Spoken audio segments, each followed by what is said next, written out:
আমাদের দেশের জন্য সবচেয়ে উগ্র হচ্ছে জামাত ইসলাম এবং এনসিপির কার্যকলাপ।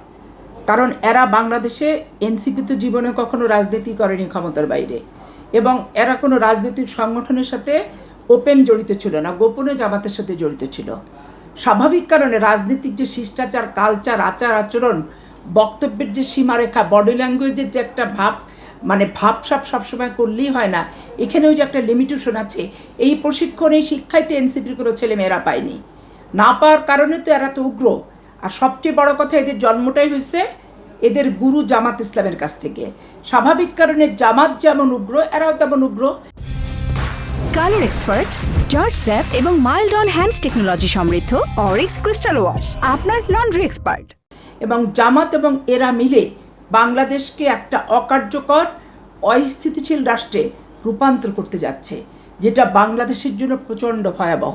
এবং এই ভয়াবহতার হাত থেকে রক্ষা করতে গেলে এদের এই উগ্রতা ও শৃঙ্খলতা সম্পর্কে জনগণকে খুবই সজাগ থাকতে হবে, এবং এদের কোনো ট্র্যাপে যাতে জনগণ পা না দেয় সেটাও চিন্তা করতে হবে। বাংলাদেশের অস্তিত্বই কিন্তু বিপন্ন হয়ে যাবে। কয়েকদিন আগে জুলাই আগস্ট করে আপনি শেখ হাসিনার অপকর্মের হিসেবে তাকে বাংলাদেশ থেকে বিতাড়িত করা হলো। আজকে একই রকম বডি ল্যাঙ্গুয়েজ, একই রকম প্রত্যাশা, একই রকম ঘটনা জামাত এনসিপি যদি ঘটায়, আলটিমেটলি দায়টা তো বাংলাদেশের নাগরিক, বাংলাদেশের অর্থনীতি, বাংলাদেশের সার্বভৌমত্বের উপরে কিন্তু পড়ছে।